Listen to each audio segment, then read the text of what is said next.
aos associados que continuem se engajando, tragam suas histórias, nos deixem torná-las públicas, né, Elias? É importante mostrar essas histórias de sucesso que todos têm para contar de um mercado tão fascinante quanto o de diagnóstico. Olá, pessoal. Começa aqui mais um programa Diagnóstico por Dentro do Mercado, numa parceria com a CBDL, Câmara Brasileira de Diagnóstico Laboratorial. Tudo bem, Carlos? Que alegria que poder compartilhar esse programa com você.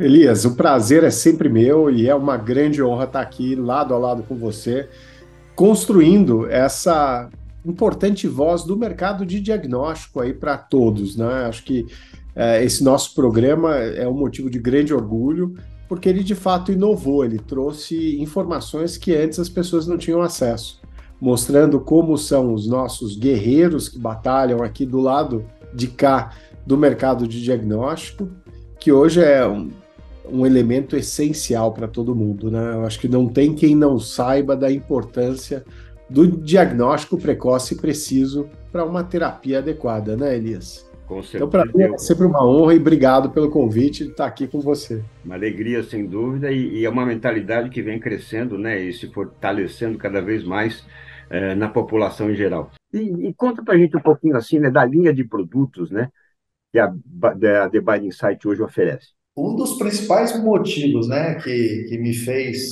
assumir esse projeto lá em 2000, final de 2013, foi exatamente o tipo de produto que a empresa desenvolveu e fabrica, né?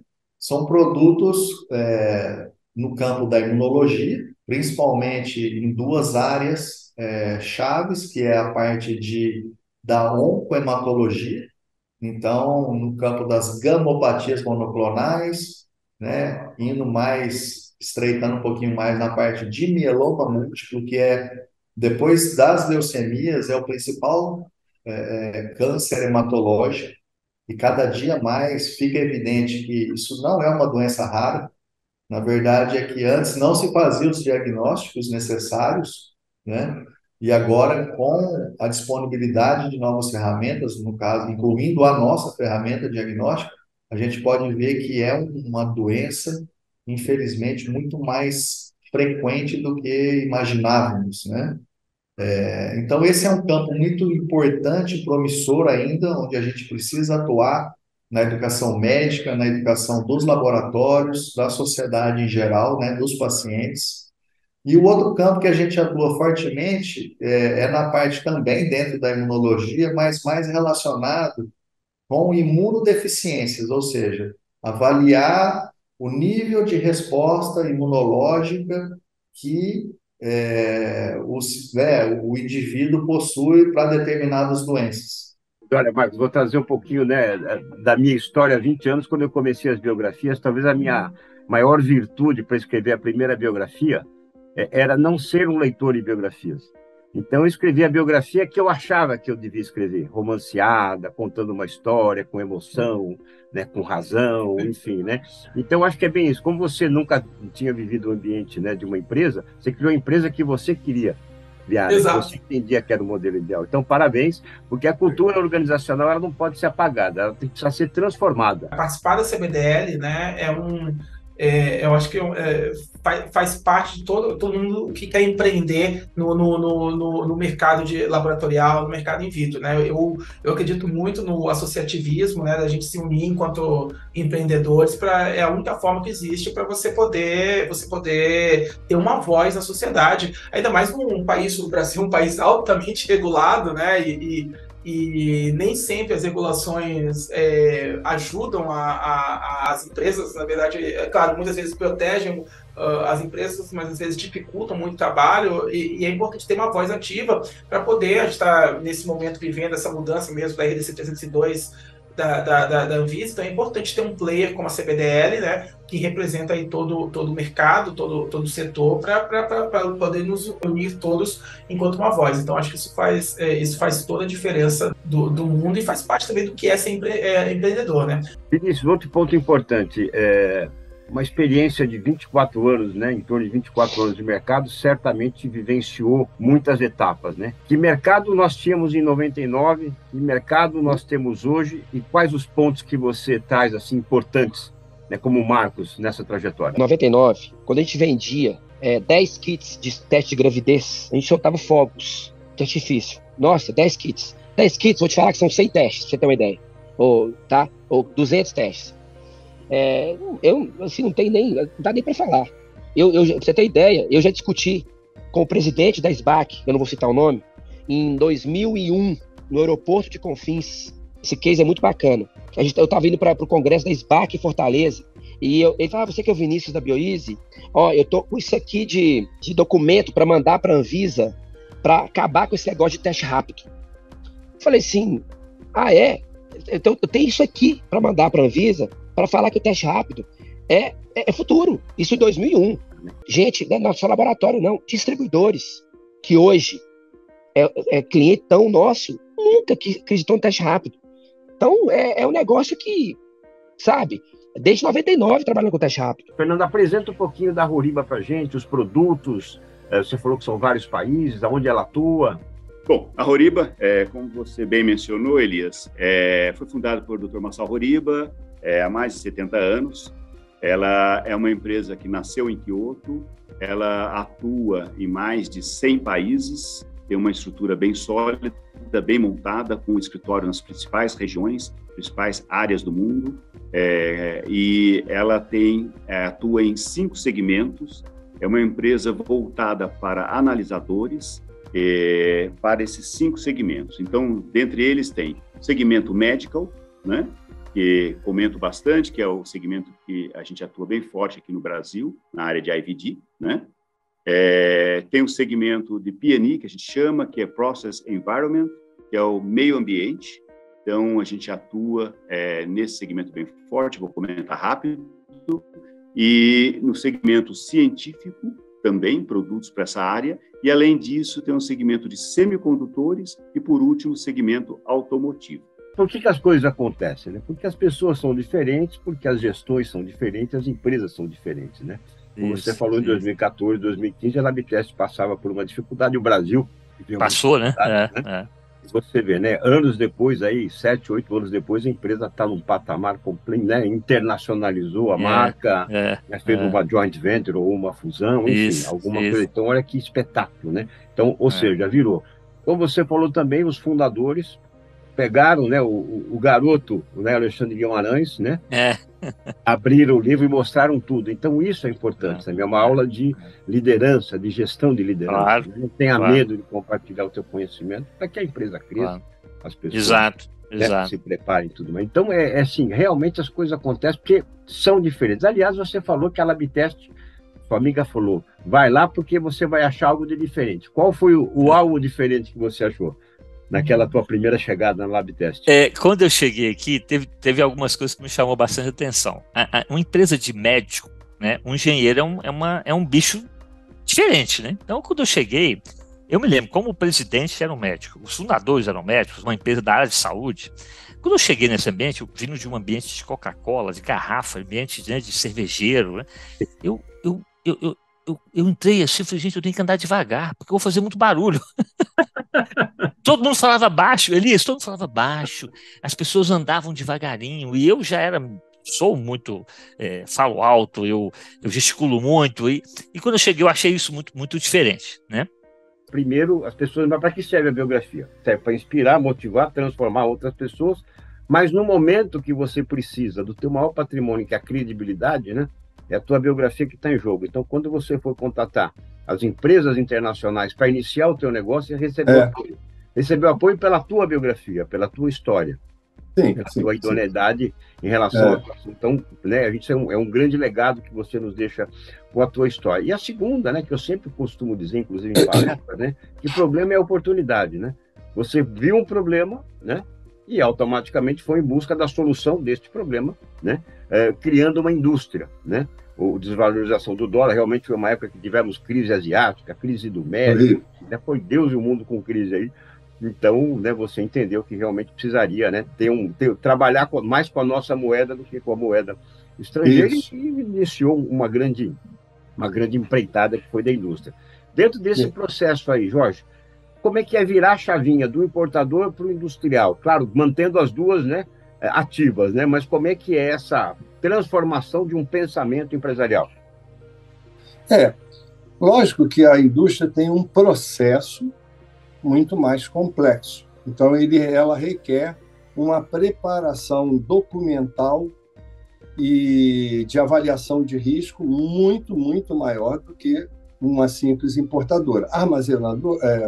Importador é armazenar, seguindo regras, porque você sabe que nossos produtos muitos são lábeis, você tem diferentes temperaturas de armazenagem, transportar, porque também é a mesma coisa, você tem que manter a estabilidade do produto, e depois você dá um serviço pós-venda, de gerar dúvida, de treinamento e tudo mais. Esse é o nosso processo. Doutor Pedro, você comentou também sobre a pandemia e foi especialista, conselheiro da iniciativa Todos pela Saúde. Como um grande cientista, qual a maior lição, né, que você trouxe da pandemia? Nós tivemos, na pandemia, um enorme aprendizado. Tivemos um dos grandes aprendizados, foi também o que não mais fazer. A gente não pode viver uma epidemia sem capacidade de controle central. Não podemos viver uma epidemia com base em desinformação. Nós precisamos viver isso com base na ciência, com base na estrutura do SUS e mobilizar recursos, né? Porque aquilo é um movimento, digamos, é um momento super agudo, onde coordenação de força, de esforços, de conhecimentos científicos precisam estar absolutamente alinhados para que a gente traga as melhores respostas mais precocemente. E, por outro lado, o último ponto, o país identificou que a gente precisa ter indústria de saúde, a gente precisa ter ventiladores, a gente precisa ter vacinas, a gente precisa ter os elementos dentro do país com a nossa capacidade tecnológica e industrial, porque nós temos ciência, para não ficar dependente com um pires na mão, dependendo se a China vai mandar, se os Estados Unidos não vai bloquear.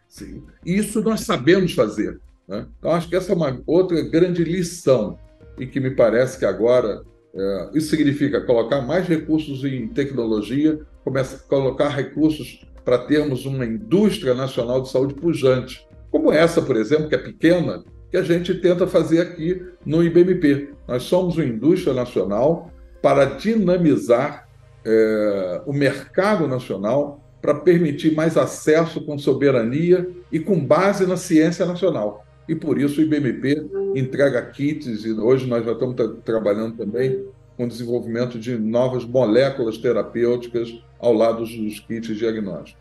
Fábio, nós falamos aqui, né, da extensão, né, da grandiosidade da Thermo Fisher e até o material que você mesmo me passou, uma empresa com faturamento superior a 44 bilhões de dólares, né? Investe cerca de 1,5 bilhão em pesquisa e desenvolvimento, reúne no quadro mais de 125 mil colaboradores, sendo dos quais em torno de 7 mil cientistas e engenheiros que atuam em inovação, pesquisa e desenvolvimento. Eu me lembro, em dezembro do ano passado, eu fiz uma palestra na Biden Insight, exatamente no momento, né, em que ela passava a incorporar o grupo da Thermo Fisher. E você falou de incorporações. Como é que se consegue manter uma cultura organizacional, né, tendo essa política de incorporar empresas? A Thermo Fisher consegue, e eu acho que outras grandes empresas conseguem. Eu acho que é a custa de muito trabalho, muita dor e muito comprometimento, as três coisas, né? Porque quando você é integrado dentro de uma nova cultura, seria mentira falar que não há dores, né? Que não há pontos em que você tem que negociar consigo mesmo em relação a uma nova cultura. Mas tem que prevalecer, pelo menos para mim, do meu ponto de vista, tem que prevalecer, primeiro, o objetivo do negócio, que é crescer. Se você realmente acredita naquilo que você está fazendo, se você realmente gosta daquilo que você faz, então é importante você entender o que traz a nova cultura, absorver isso, e aquilo que a nova cultura não traz, e ao mesmo tempo você tem que deletar, você tem que apagar, você tem que diminuir da cultura anterior, né? Você faz isso, tem que fazer isso, porque eu sempre digo o seguinte, No momento em que uma empresa é adquirida, ela deixa de existir. Então não adianta, era muito comum as pessoas. Eu passei por várias, eu não sei, eu não consigo lembrar de quantas fusões eu participei. Foram muitas, realmente. É que eu realmente fiz a história bem curtinha, a história é longa. E o que eu aprendi nesse tempo todo é o seguinte: primeiro, siga fazendo o seu melhor. Segundo, o que existia, onde você estava no dia 31, não existe mais. O que interessa é o dia 1º. O dia 1º é a nova empresa, a nova realidade. E você tem que entender aquilo. Obviamente, que você tem uma carga que você traz de muitos anos de uma empresa anterior, e isso é isso é uma coisa que é de cada um. Tem que ser trabalhado internamente. O mais importante é você olhar para o negócio, ver dentro da nova realidade o que você pode fazer de melhor, porque sempre tem coisas boas, obviamente, sempre coisas boas vêm junto com uma aquisição. E, Paulo, assim, tem pontos que a gente, né, uma empresa que atua mundialmente, precisa mudar, uma cultura organizacional, ela não muda, mas ela se transforma e tudo mais.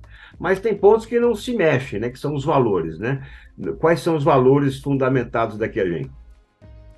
Você falou uma coisa muito importante. O jeitão, né? O jeitão da empresa, o jeitão não muda, né? Eu acho que um pilar importante da empresa é a pesquisa, ela nasceu daí, né? Então, é uma empresa de inovação no seu DNA, né? No DNA da empresa está a inovação, está a pesquisa, está o perguntar por quê, o como, né?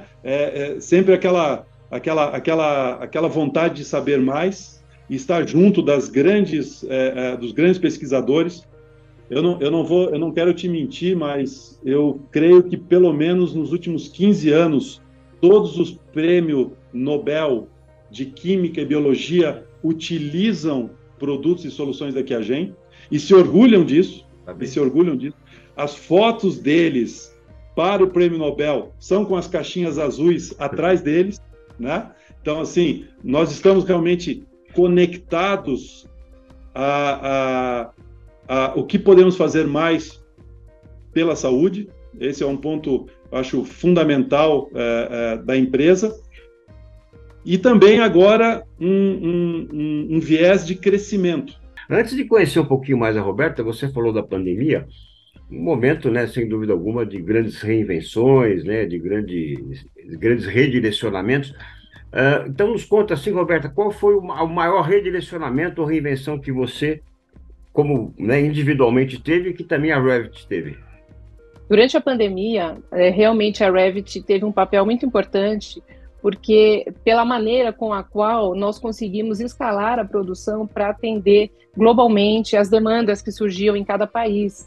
Então, foi formado um comitê onde nós tínhamos reuniões diárias para dividir, né, um pouco de reagente para cada país e também a produção de equipamentos, porque não era só reagente, eram equipamentos também. Então, nós tínhamos reuniões diárias com os clientes e com a fábrica. Nós tivemos também uma expansão em alguns países onde o nosso produto de biologia molecular ainda não estava posicionado.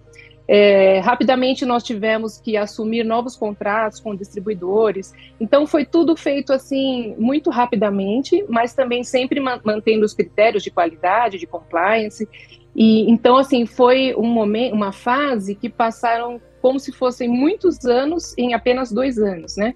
No começo eu estava com todo o gás e tudo, porque a gente praticamente, o nosso departamento de diagnóstico molecular, a gente fala, levou a companhia nas costas, né? Porque as outras linhas pararam de vender. E aí nós tivemos que suportar toda a operação com o número de pessoas que nós tínhamos, que o departamento do diagnóstico molecular era o menor em termos de número de pessoas, mas nós tivemos que trazer um resultado assim muito grande e tudo deu certo. Então eu diria que a gente, mesmo quando acha que não vai dar, a gente consegue. Durante o primeiro ano, quando estava se aproximando do fim do primeiro ano e começou o segundo ano, nós dissemos, nossa, vai começar tudo de novo e vai ser aquela loucura de novo.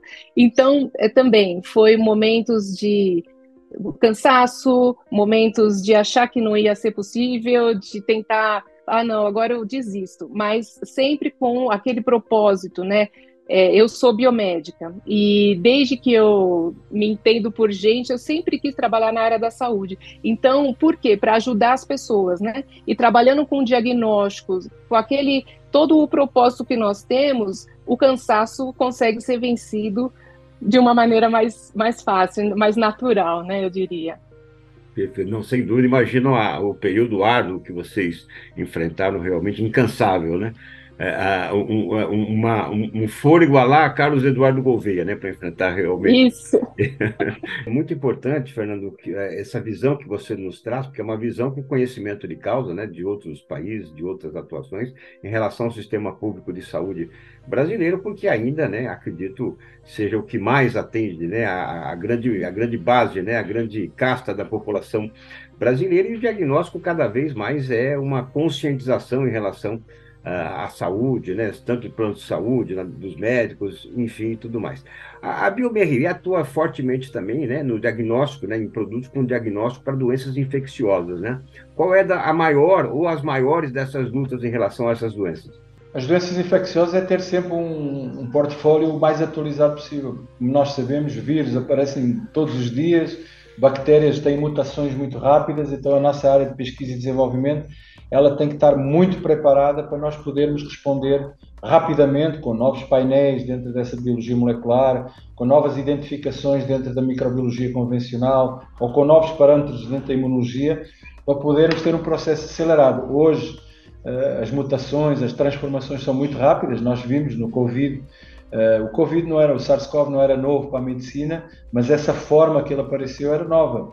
Então, as empresas tiveram muito rapidamente de incorporar nos seus testes o SARS-CoV. Então, isso também nos gerou uma dinâmica super diferente.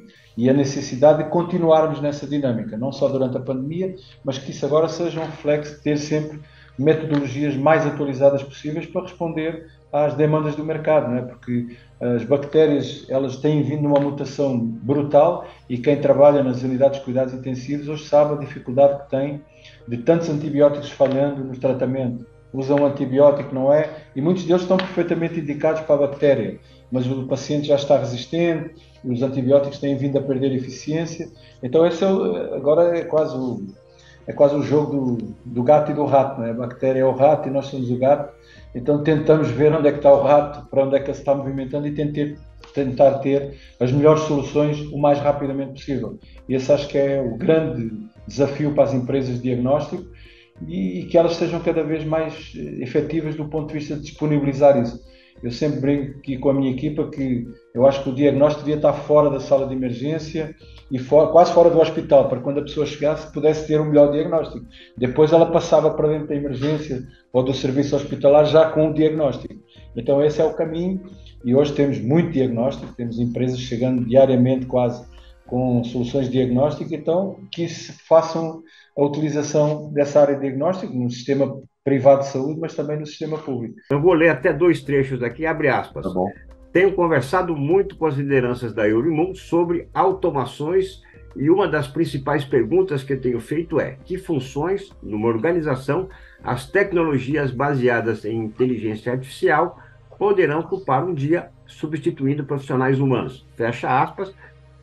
E ainda abrindo novamente, e aí talvez esteja o grande ponto para discutirmos desde já. Qual é o papel dos seres humanos no futuro do trabalho? Fecha aspas. Agora é com você, Marcos. Esse naturalmente é algo que me preocupa e motiva ao mesmo tempo, né?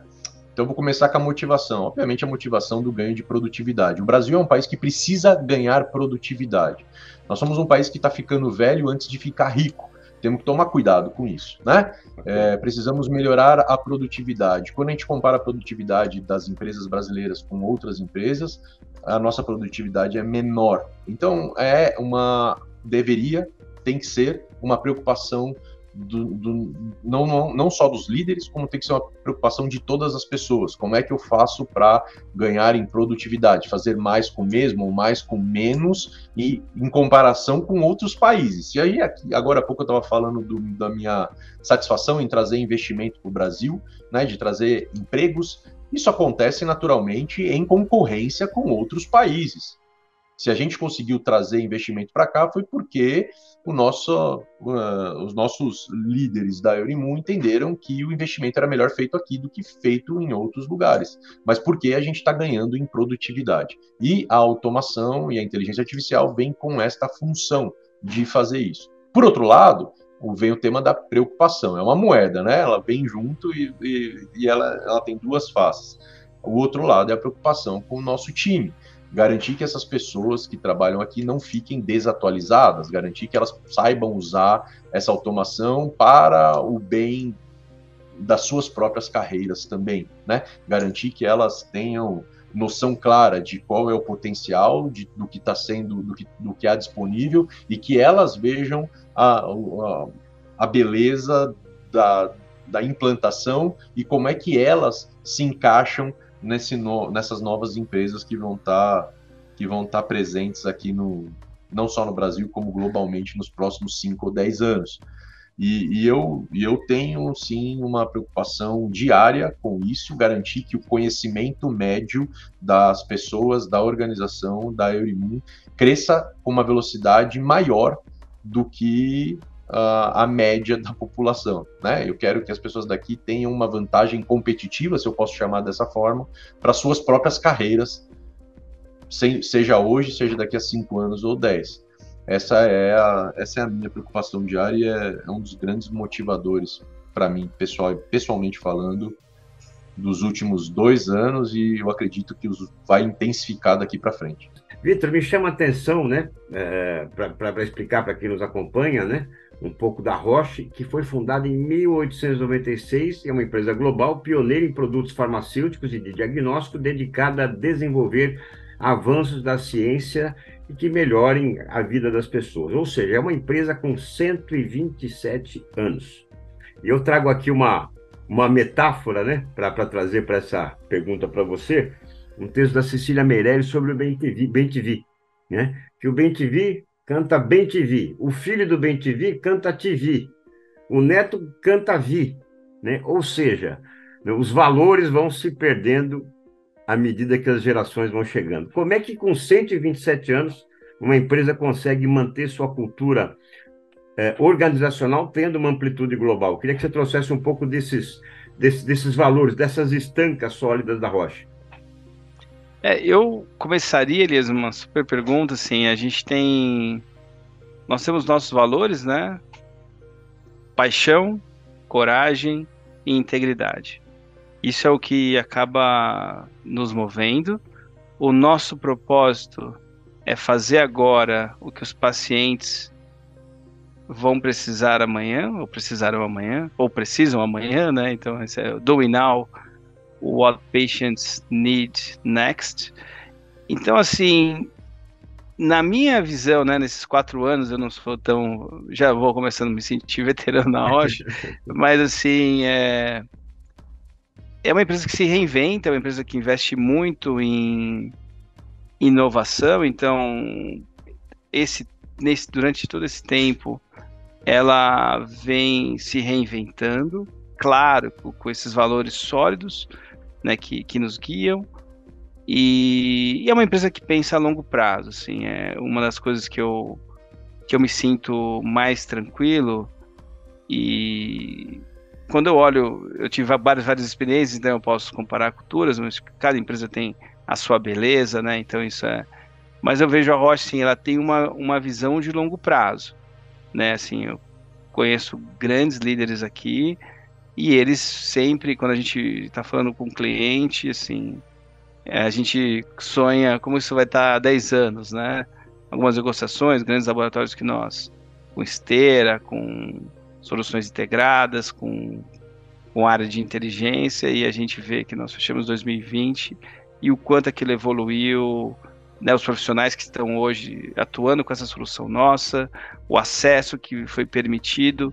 Então essa visão de longo prazo é muito importante. É uma empresa que a família continua na gestão, é uma empresa aberta, mas a família Hoffmann continua, e essa é uma visão de longo prazo. Eles atuam, claro, assim, estão na governança, mas é uma visão de longo prazo, né? Não, é algo que nos, assim, me conforta muito como pessoa, porque vai ter mês que vai ser bom, vai ter mês que vai ser difícil, mas eu estou atuando de uma maneira de longo prazo, então estou fazendo o que é certo agora, para que lá na frente isso aconteça de uma forma boa. Então, eu não preciso acelerar algumas decisões, que eu sei que depois vou ter algum desafio. Então, esse olhar de longo prazo é maravilhoso estar numa empresa assim. Realmente, quem tiver a oportunidade de navegar, né, no site da Werfen vai ver a preocupação, né, o compromisso com padrões elevados, né, de qualidade, de saúde, de preocupação com o paciente, enfim. Isso realmente é algo que, como você disse, tem que se praticar, né, sem moderação. A gente leva muito a sério, Elias, isso. A gente leva muito a sério. Somos uma empresa, obviamente, de capital fechado, que tem suas preocupações de ser sustentável de um ponto de vista econômico, mas o propósito nunca é esquecido, né? Então, acho que até a nossa liderança em Barcelona sempre faz questão de lembrar-nos disso, né? Do propósito pelo qual nós trabalhamos, né? E isso eu acho que é algo de se valorizar, né? Eu acho que as pessoas trabalham também por propósitos, né? E nós queremos ser uma empresa atrativa também para os talentos que existem no mercado, né? Então, todas essas ações que nós tomamos, ela visa também que nós possamos ser uma empresa em que um profissional veja uma carreira, né? Veja um futuro e que possa procurar a Werfen, possa ver na Werfen um caminho para a sua realização profissional, né? Então, nós temos muita preocupação em atrair talentos do mercado, né? Nós queremos ter as melhores pessoas, né? Algo que a gente sempre tem no nosso planejamento estratégico, né? O sucesso da Werfen, ele passa pelas pessoas, né? Passa pelos profissionais do gabarito que nós temos. E a procura é constante, porque uma empresa é feita dos talentos que você consegue coletar do mercado, né? Então, e formar internamente. Então, é algo que eu me preocupo bastante, né? Eu como líder da empresa, eu tenho que olhar a empresa a médio e longo prazo, e a Werfen, para ter o sucesso, continuar tendo o sucesso que ela tem, precisa de profissionais excelentes, e a empresa precisa ser atrativa para que esses profissionais possam trabalhar conosco.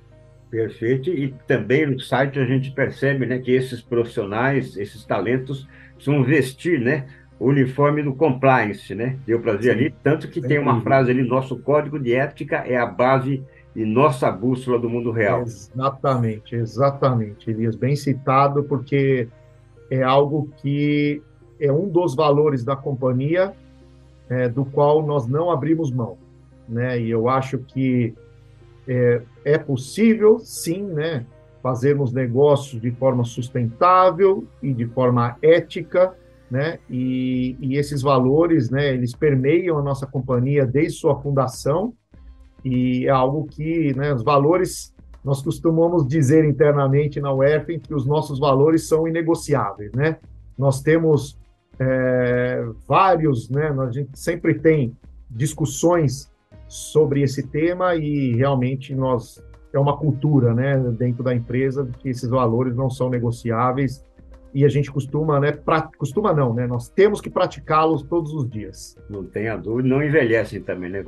Isso não envelhece. Acho que essa conscientização, né, de que o animal merece e precisa ter o tratamento, né, do ser humano, isso cada vez mais vem ganhando espaço e, sem dúvida, né, a parte de diagnóstico segue com isso, né, Denilson? E você imagina o seguinte, né? Um filho, uma menina, ou, né, alguém dentro de casa, ele tá com dor, ele vai te falar, agora é o bichinho, rapaz, como é que você faz?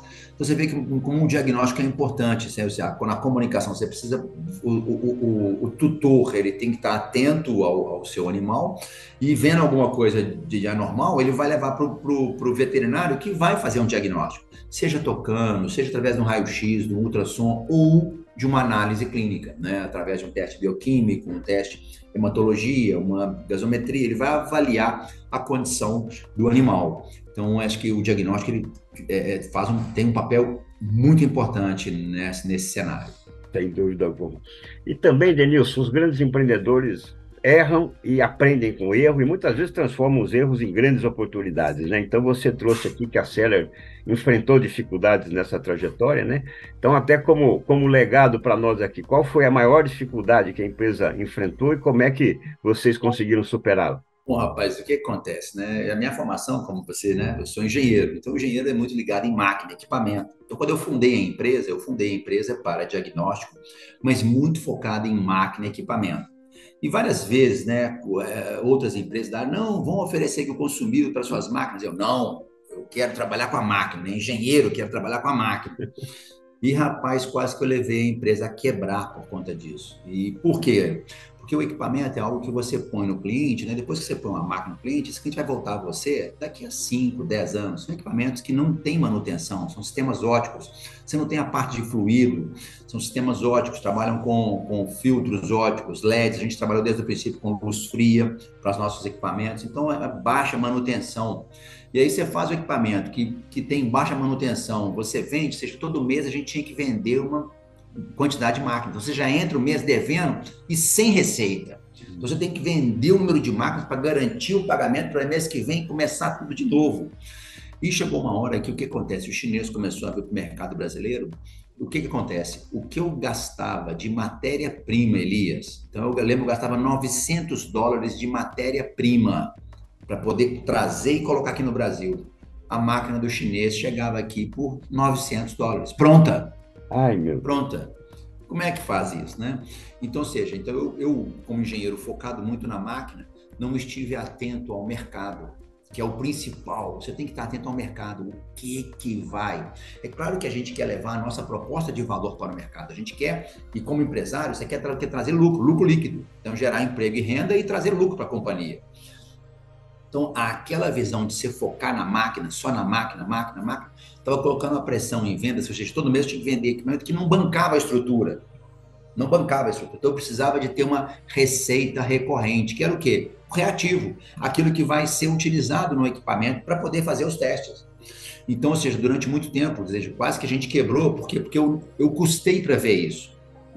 Eu, como empreendedor e diretor da companhia, eu custei a ver que nós precisamos mudar o nosso modelo de negócio. Nós precisamos focar o seguinte, tem um equipamento, sim, mas o equipamento ele é um elemento para você poder fazer o diagnóstico. Tem um consumível, vamos trabalhar no consumível. Então, quando a gente fez isso, né, foi uma guinada no nosso modelo de negócio e isso permitiu à empresa, sim, aí sim se desenvolver, Elias.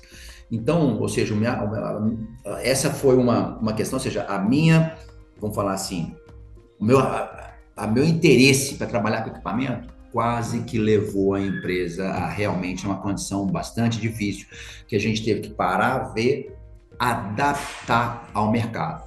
Então, um empresário ele não faz aquilo que ele quer, a gente tem que fazer aquilo que o mercado precisa. Então, é o olhar para fora. Olhar para fora, entender o seu mercado e ver o seguinte, como é que você pode colocar a sua estrela, o seu brilho, a sua força nisso que o mercado que precisa.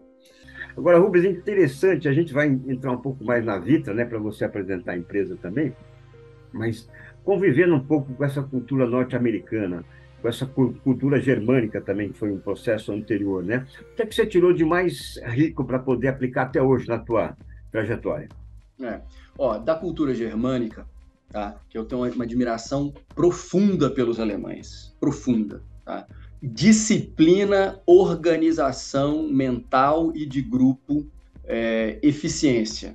É impressionante. A minha forma de pensar, de estruturar o meu raciocínio é muito influenciada pelos meus primeiros anos de vida profissional na Roland Berger.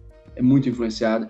E eu acho que as pessoas que trabalham, se você for entrevistar as pessoas que trabalham comigo aqui na Vitra, eu acredito que eles vão dar um depoimento parecido com isso, com a forma como eu estruturo os problemas, né? Como eu frame the question, como os americanos dizem, né? Porque você tem um primeiro skill, uma primeira habilidade para você fazer gestão, que é fazer as perguntas certas, né? O CEO, ele não tem as respostas, ele não tem a obrigação de ter as respostas. Ainda mais eu, que não sou do setor, entendeu? Eu não vim para cá porque eu sei mais do assunto, né? Mas talvez eu tenha vindo porque eu sei fazer as perguntas certas que vão nos levar às provocações, aos questionamentos, e nesse processo de buscar essas respostas, a um outro patamar como empresa, né? Então, isto é uma habilidade. Você está no meio de uma situação com muita incerteza, né? Porque o mercado é por definição, incerto, né? Com informação parcial, algumas questões, inclusive, conflitantes, né? Informações que uma conflitam com a outra. E como que você estrutura mentalmente a abordagem a essa situação, né? Então, isso eu aprendi com os alemães, entendeu? E você, uma vez definido qual é esse plano, execução, seguir, né? Então, assim, eu tenho realmente uma grande dívida de gratidão aí por esse período, e claramente eu tenho essa habilidade desenvolvida, né, nesse período. Sobre os americanos, né, assim, é muito impressionante a capacidade de inovação deles. Muito impressionante. As pessoas criticam muito os Estados Unidos, mas é um país que o fluxo imigratório é muito forte, gigantesco. Eu estava um dia e eles se beneficiam disso, né? É gente do mundo inteiro chegando.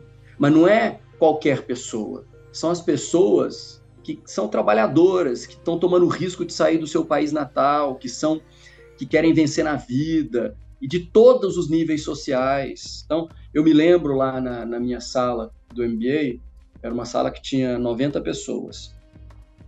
Dessas 90 pessoas, 1/3 eram o que eles chamavam de internacionais. Um dia uma americana fez esse comentário. Ela falou: olha, mas se você olhar para cá, dos 2/3 que a gente chama aqui americanos, quantos, na verdade, tem a geração imediatamente anterior ou a logo anterior que vieram de fora? A gente foi fazer essa conta, no final do dia, desses outros 2/3, mais da metade, entendeu? É um fluxo que continua, e eles se aproveitam dessa diversidade, dessa força. Então, lá, para gerar inovação, é uma ambição, mas é uma ambição que muitas vezes é positiva, sabe? De fazer as coisas crescerem, de materializar os sonhos. Isso é muito bacana, sabe? Assim, as pessoas visualizam uma coisa grandiosa, vão lá e fazem, né? As pessoas, todo brasileiro adora a Disney, chega lá em Orlando, fica deslumbrado com aquilo ali. Aquilo ali vem da onde? Vem da cabeça de um cara. Tudo bem que tudo começou há 70 anos atrás, mas veio da cabeça de um... Aquilo ali era um pântano, Elias. É verdade. É cheio de jacaré até hoje. É verdade. Né? E essa questão você pode trazer para qualquer outra coisa. Então, assim, sonhar e fazer isso se tornar realidade é algo que eu identifico tipicamente americano e que eu quero muito poder fazer parecido com o que eles fazem. Nós comentamos aqui da cultura organizacional, né, da junção de duas culturas, né, da Quaidel depois com o Horto, né, e aqui a gente já tem um ponto para poder, talvez, destacar, né, esse sucesso da junção, abre aspas aqui, vendo dentro do site, né, da empresa, imaginando um futuro melhor, juntos estamos comprometidos, primeiro, com os nossos colaboradores e priorizamos ações que apoiem membros de equipe felizes, inspirados e engajados. Queria que você trouxesse um pouco desse conceito. Esse é outro aspecto muito importante que está diretamente conectado ao momento que nós vivemos no planeta, né? Principalmente, mais uma vez, depois desse processo de pandemia, parece-me que as pessoas passaram a se preocupar um pouco com qualidade de vida. As pessoas começaram a perceber que não valia muito a pena estresse excessivo, que compromete a sua saúde mental, a sua saúde emocional. Então, é muito interessante que o pós-pandemia nos trouxe isso, Elias. Nos trouxe a necessidade de ter qualidade de vida. Qualidade de vida passa necessariamente por saúde mental, por saúde emocional. Então, as pessoas precisam se sentir bem, as pessoas precisam ter prazer naquilo que elas fazem. Nós hoje vivemos, por exemplo, grande parte das empresas, talvez no mundo com certeza e no Brasil também, o modelo híbrido de trabalho, né? Então as pessoas perceberam o benefício que eles tiveram em trabalhar em casa, sem enfrentar. Acabei de dizer para você que eu cheguei atrasado para a nossa reunião por causa do trânsito. As pessoas perceberam que ficar 2 horas dentro de um trânsito, já dentro de um carro, num trânsito, ou num ônibus, seja lá um veículo de transporte que seja, já chega no trabalho já estressado. Então, isso compromete a qualidade do seu trabalho, compromete a sua saúde, enfim.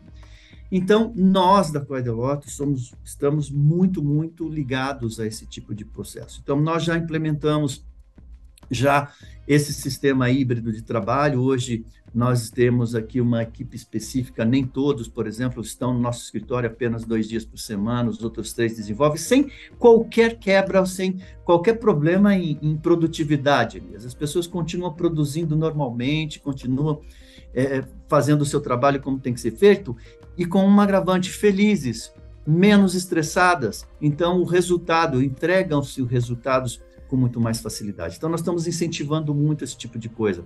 Nós estamos divulgando e implementando uma sólida e muito forte política de diversidade e inclusão também.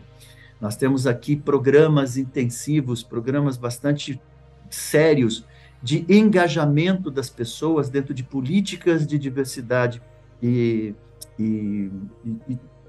essas políticas de diversidade e inclusão que muito se fala. Nós estamos muito engajados nisso e a nossa equipe também. Isso traz conforto, isso traz segurança, isso traz felicidade. Eu vejo realmente, se eu voltar, digamos que 5 anos atrás, onde o pré-pandemia, eu vejo que a minha equipe está muito mais feliz, Elias. Eles estão muito mais engajados dentro de um projeto de futuro, eles se sentem muito mais confortáveis e as entregas de resultados estão sendo muito boas.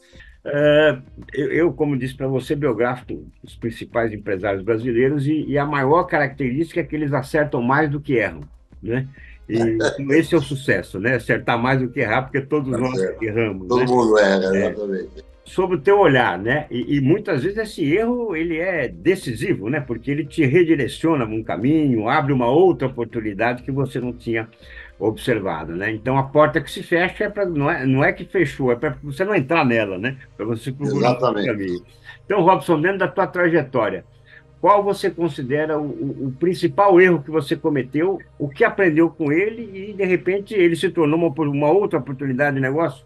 Falando em erro na parte profissional, eu acho que foi demorar, numa das empresas que eu trabalhei, demorar em identificar como eu chegaria do cliente. Eu achava que, como eu tinha um produto maravilhoso, os clientes viriam atrás de mim.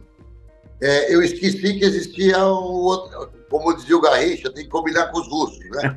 Eu esqueci de combinar com os russos, e aí perdi grandes oportunidades de entrar nos grandes laboratórios, porque eu achava que eles tinham que vir até mim, aí que eu ia. Não, eu aprendi que é batendo na porta e mostrando aquilo que você tem, com humildade, mas com firmeza, dizendo, eu tenho um produto que serve para você, e eu acho que é o grande negócio.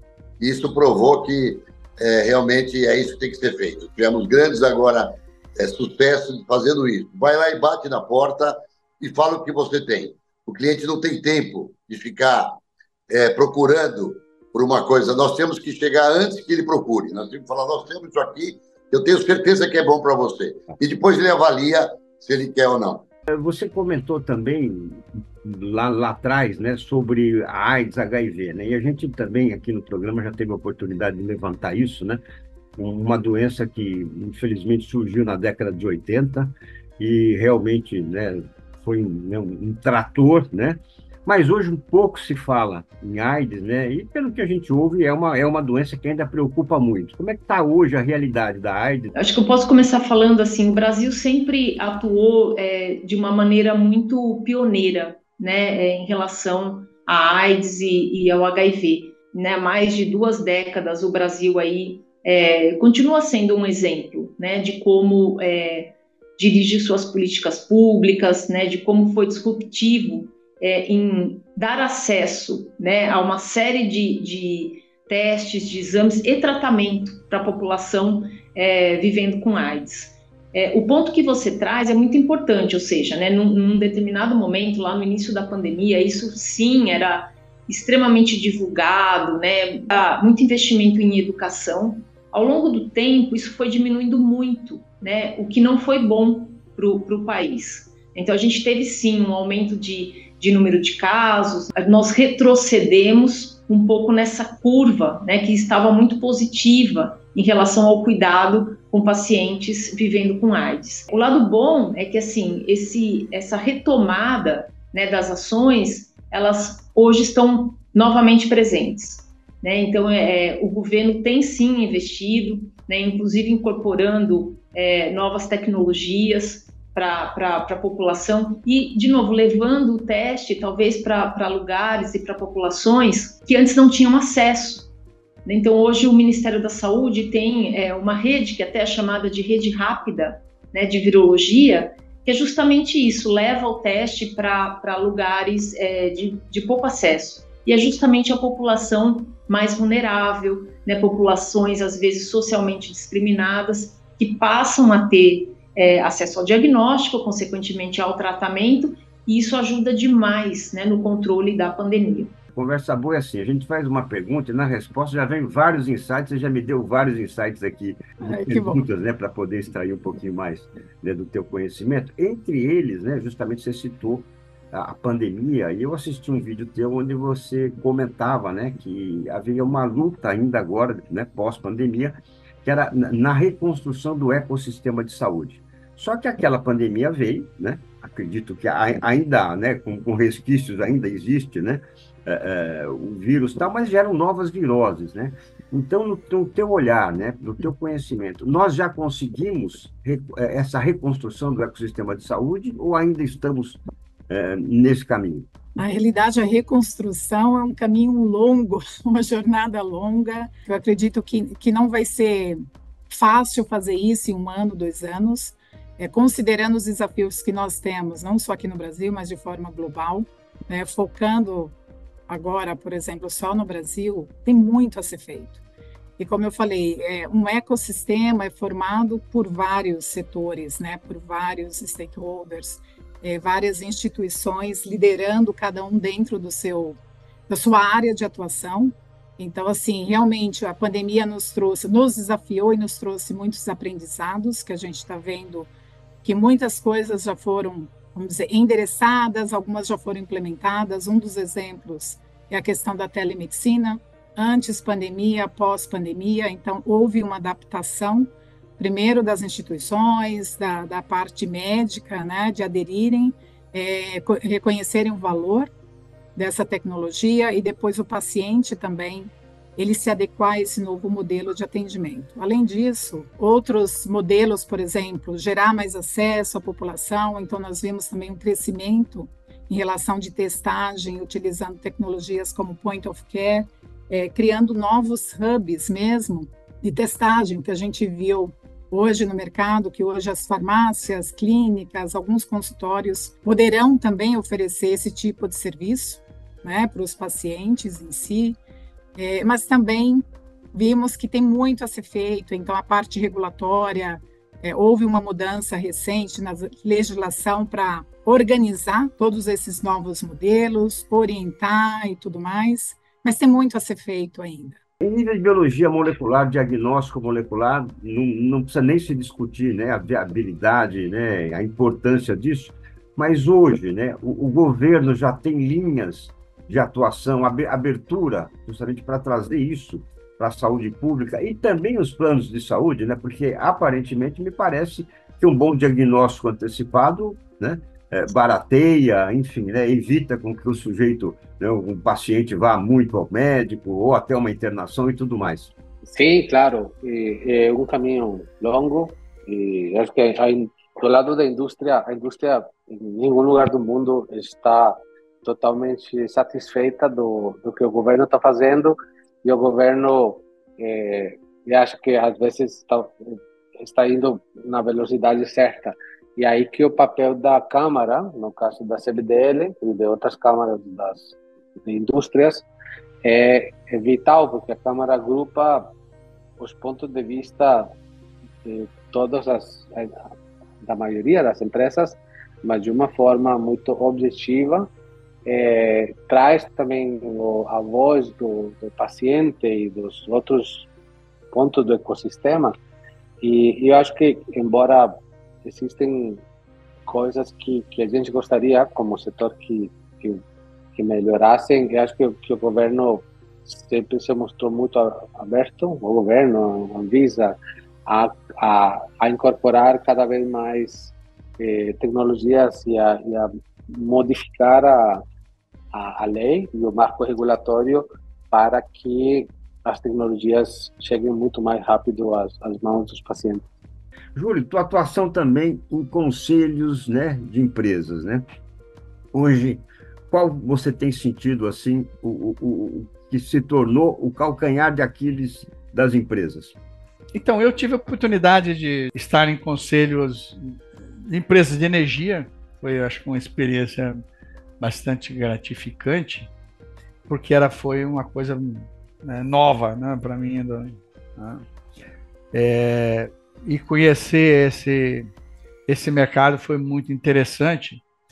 E você está no meio de pessoas que você não estava no convívio, né, e aprender com elas e ajudar a desenvolver a estratégia da empresa é muito interessante.